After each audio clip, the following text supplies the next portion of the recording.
Assalamualaikum warahmatullahi wabarakatuh. Baik, kepada kelas 9. Hari ini kita masuk ke materi bab 9, yaitu kehidupan organisme tanah. Nah, apa itu organisme tanah? Ini ada gambar bahwa tanah ini sebagai sumber kehidupan. Salah satunya adalah tumbuhan. Selain itu juga sebagai bagian dari kelangsungan hidup bagi makhluk hidup yang ada di tanah. Nah, kita masuk ke materi konsepnya bahwa tanah ini tersusun dari beberapa bagian pelapukan. Nama pelapukannya atau namanya fisis, kimia, dan biologi.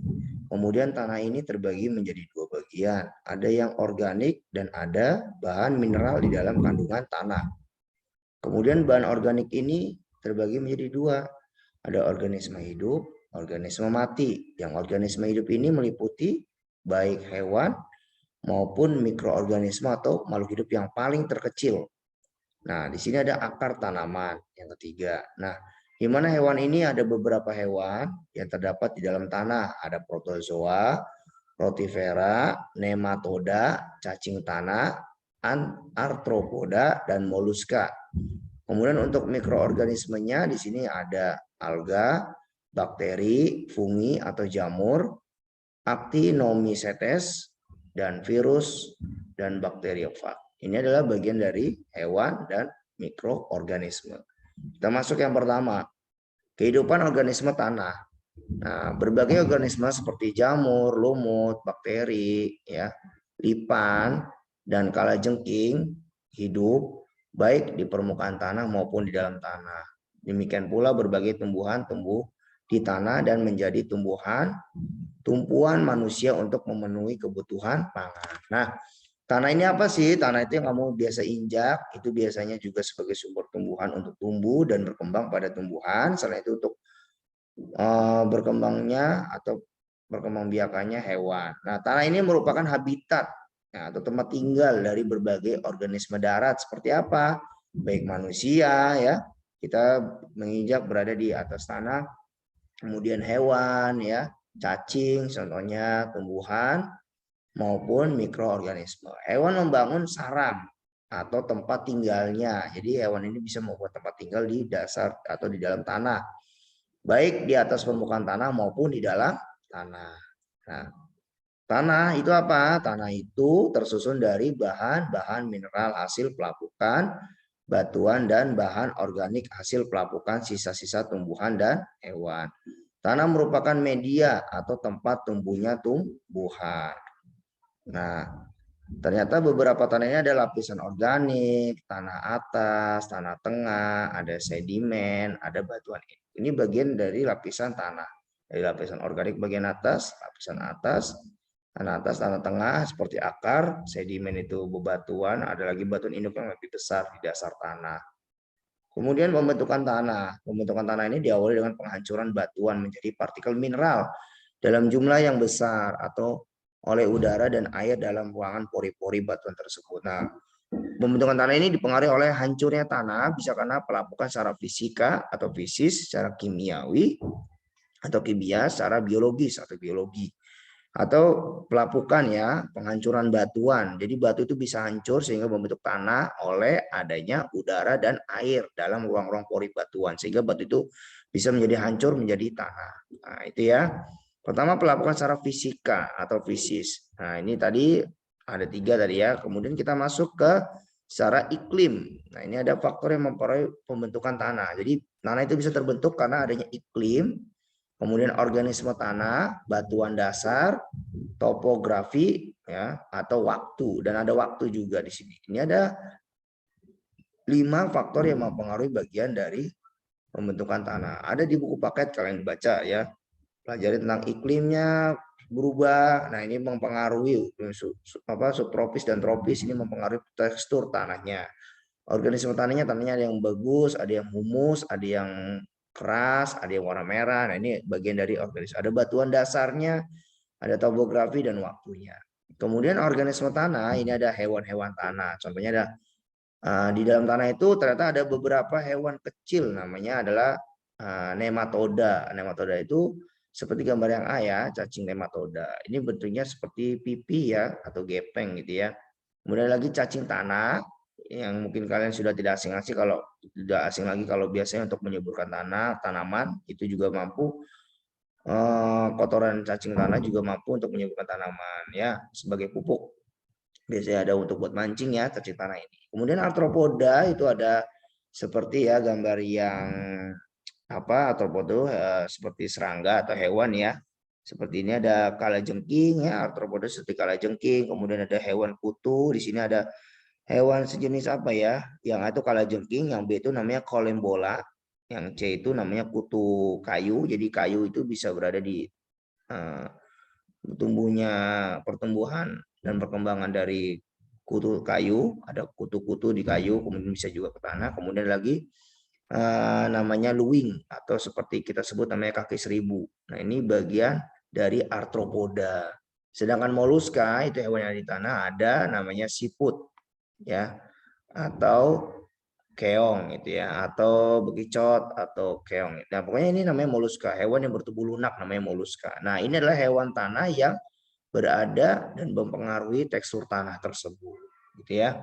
Kemudian tumbuhan, tadi hewan sama tumbuhan. Tumbuhan ini merupakan habitat penting bagi mikroorganisme tanah, terutama pada lapisan serasa di permukaan tanah. Lapisan serasa merupakan campuran dari sampah-sampah daun dan ranting-ranting kayu yang lapuk, cabang-cabang dan pucuk tumbuhan sehingga kaya akan bahan organik.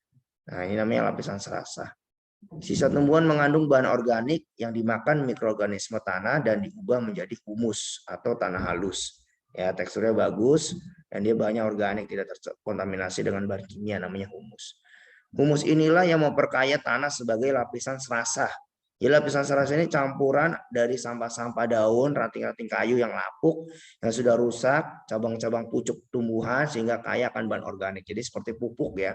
Itu dijadikan sebagai tanah humus supaya tumbuhan itu menjadi subur pada tumbuhan. Kemudian mikroorganisme. Mikroorganisme ini hewan-hewan yang kecil yang berada di dalam dasar tanah. Ada apa saja? Ada protozoa ya, seperti macam ya protozoa ada paramecium, amuba. Ini hewan mirip tumbuhan. Protozoa itu hewan kecil ya seperti rhizopoda. Kemudian rotifera, ada lagi bakteri, ada lagi alga mikroskopis atau ganggang. Kemudian lagi fungi atau jamur ya yang tumbuh di tanah, ada lagi actinomycetes dan virus dan bakteriofag. Ini adalah bagian mikroorganisme, kalian bisa baca, cari literasinya, cari referensinya di buku paket ada di internet juga banyak tentang bagian dari mikroorganisme yang berada di dalam dasar tanah. Ada protozoa, rotifera, bakteri, alga, fungi, actinomycetes, virus dan bakteriofag yang dapat dilihat menggunakan mikroskop ya. Kemudian protozoa, tadi yang pertama adalah protozoa. Apa tuh protozoa? Tadi mikroorganisme yang pertama namanya protozoa. Protozoa itu merupakan organisme bersel tunggal, berukuran lebih kecil daripada bakteri, tetapi susunan tumbuhnya lebih lengkap dari bakteri. Protozoa ini dapat dibedakan menjadi 3 tipe. Ada 3 ya, rhizopoda atau amuba, ada ciliata, ada flagellata. Nah, rhizopoda itu gambarnya gimana nih? Ini contoh dari bagian dari protozoa. Jadi merupakan protozoa yang paling banyak hidup di dalam tanah. Jadi protozoa ini hidup di dalam tanah seperti rhizopoda atau amuba ya. Kalau amuba spesies, ada ciliata, berarti punya bulu getar di bagian tubuh kanan kirinya nih. Ya, kemudian lagi flagellata memiliki ekor. Jadi hewan ini memiliki ekor dan ini hanya dapat diamati menggunakan mikroskop. Ini hanya ada di tanah atau di dalam dasar air.